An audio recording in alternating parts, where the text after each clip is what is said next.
Tu l'as vu sur l'image, Jésus vient d'être mis au tombeau et la pierre a été refermée sur le tombeau.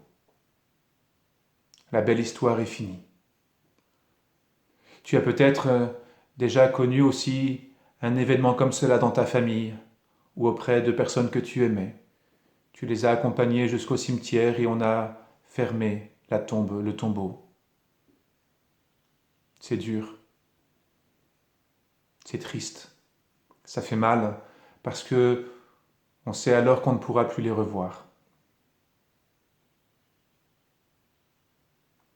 Comment comprendre cette histoire-là avec Jésus?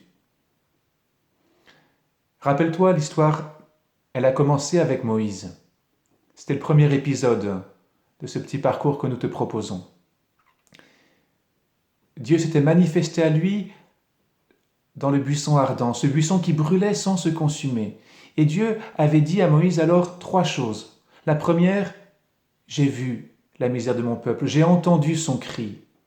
La deuxième, alors je suis descendu pour le libérer.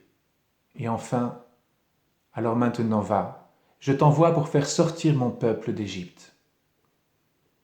Et nous t'avions dit alors que le véritable Moïse, celui qui va vraiment libérer son peuple de tout ce qui lui fait du mal, de tout ce qui l'empêche de vivre, c'est Jésus. Et tous les évangiles que nous t'avons fait découvrir nous montrent combien, parce que le Seigneur a vu combien on avait du mal, combien on n'y arrivait pas, combien on était enfermé dans le péché, dans le mal qu'on pouvait faire, eh bien, le Seigneur vient nous laver les pieds, vient nous pardonner, vient nous aimer tout simplement. Eh bien, face à la souffrance la plus grande qui soit, la plus terrible qui soit, qui est la mort de nos proches, la mort de tous ceux qui on va déposer dans nos cimetières, eh bien, Jésus aussi vient et descend pour être proche d'eux. En descendant lui-même dans la tombe, en étant mis lui-même dans la tombe comme un mort, eh bien nous croyons que Jésus vient rejoindre tous ceux qui sont morts, tous ceux qui attendent sans ne pouvoir rien faire qu'attendre.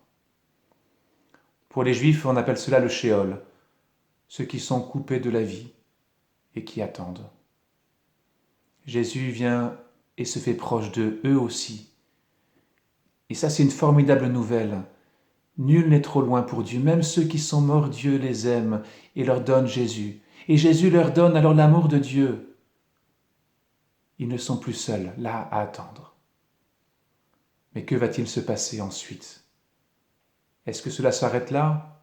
Une belle visite qui ne change rien? Qui console, oui, mais qui ne change pas tout. Continue ton aventure. Continue le parcours que nous te proposons et découvre la bonne nouvelle.